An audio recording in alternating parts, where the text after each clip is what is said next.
মাননীয় 11/12/2024 সালে মহার্ঘ ভাতা কমিটি গঠন করা হয়। তাহলে কেন করা হলো এটা? আমার প্রশ্ন। মহার্ঘ ভাতার দিল্লিতে বলা হয়েছে 15/12/2024 সালে জনপ্রশাসন সচিব মহোদয় বলেছিলেন সরকার মহার্ঘ ভাতা দিবে, কর্মচারী বেশি পাবে, কর্মকর্তা কম হবে। কেন বলেছিলেন? তারপর 23/12/2024 সালের মহার্ঘ ভাতা জন্য উন্নয়ন বাজেট কমাতে হবে, সংশোধনী বাজেটে বরাদ্দ রাখতে হবে। পরিকল্পনা ও শিক্ষা উপদেষ্টা এই কথা বলেছিলেন। 9/1/2025 তারিখে মহার্ঘ ভাতার 30 জনের মধ্যে পেনশনটা ড্রপ হবে, আগামী অর্থ বছরে বেসিকে যোগ হবে। দুইটি সভা হয়েছে জনপ্রশাসন সচিব।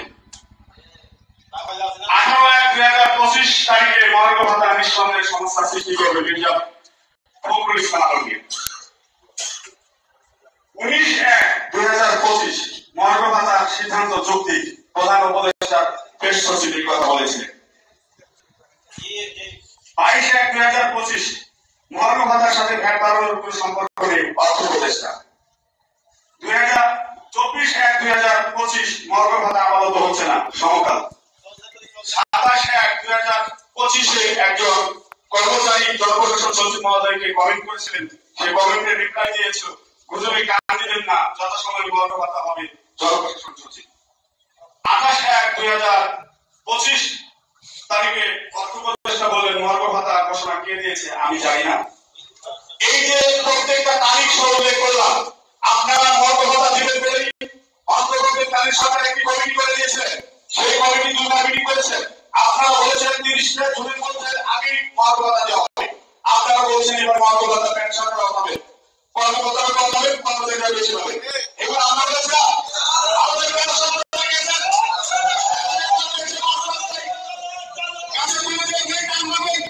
আমরা 14 লক্ষ এবং স্বায়ত্তশাসিত দিয়ে 20 লক্ষ করে আমরা জানি।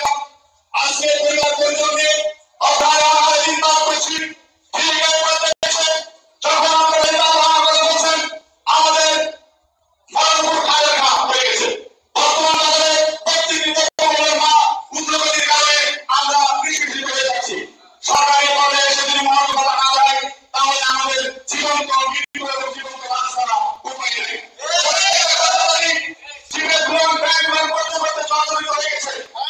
আমার সন্তানকে আমরা উচ্চ শিক্ষায় শিক্ষিত করার অধিকার নেই। আজকে বিভিন্ন 200 টাকা দেওয়া হচ্ছে প্রতি মাসে। একটা কর্মচারী 200 টাকায় প্রতিদিন 6 টাকা 5 পয়সা করে। আপনারা বলেন একটা চায়ের দাম বর্তমান বাজারে 10 টাকা, একটা বিস্কুটের দাম 10 টাকা, 20 টাকা যদি ধরেন মাসে 800 টাকা। অথচ আপনি বাংলাদেশ ব্যাংক অর্থ মন্ত্রণালয় থেকে প্রতিদিন 400 টাকা হলো লাঞ্চ ভাতা দেওয়া হয়েছে। কেন দেওয়া হয়েছে? আপনারা প্রত্যেকে আমাদেরকে বলেন অর্থ সমস্যা এখন এই পর্যায়ে 7,500 কোটি টাকা যদি দেওয়া হয় তাহলে এইভাবে সেভাবে, তাহলে কেন আপনারা বঞ্চিত কর্মকর্তাদের বারবার প্রমোশন দিয়ে তাদের পেনশন সুবিধা সহ বেতন দিয়ে হাজার হাজার কোটি টাকা সেখানে ভর্তুকি দিচ্ছে? সেটা কি অবশ্যই না? যাই হোক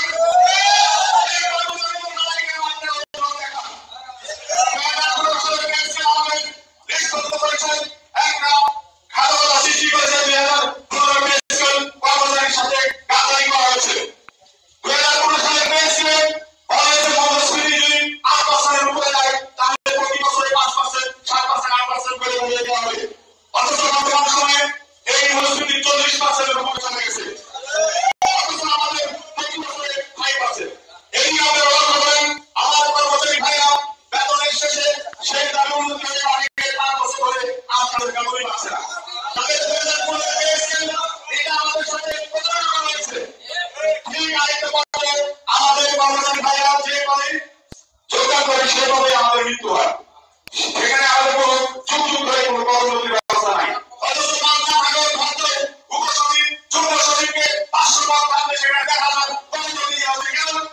আমাদের দাবি এই সময়ের জন্যই তো আমরা এই জয় আন্দোলনের সংগ্রামে আমরা বৈষম্যের কারণেই তো এই সংগ্রাম করে আপনারা সব বলেছেন, আমরা সব বলেছি। প্রতিটা সেক্টরের সংস্কার কমিশন গঠন করেছেন। তাহলে প্রধানমন্ত্রীর কর্মচারীরা যদি ভালো ভাবে সঠিকভাবে জীবনযাত্রার মান যদি না বৃদ্ধি করতে পারে, আমাদের দিকে যদি না তাকান, তাহলে কিসের সংস্কার? আমাদের কর্মচারীদের ক্ষেত্রেও আপনাদের সংস্কার কমিশন গঠনের যে আরো বৈষম্য আছে সেগুলো মানে উল্লেখ করে সমাধানের পথ খুঁজে আমাদের একটি স্বতন্ত্র পে স্কেল দিবেন।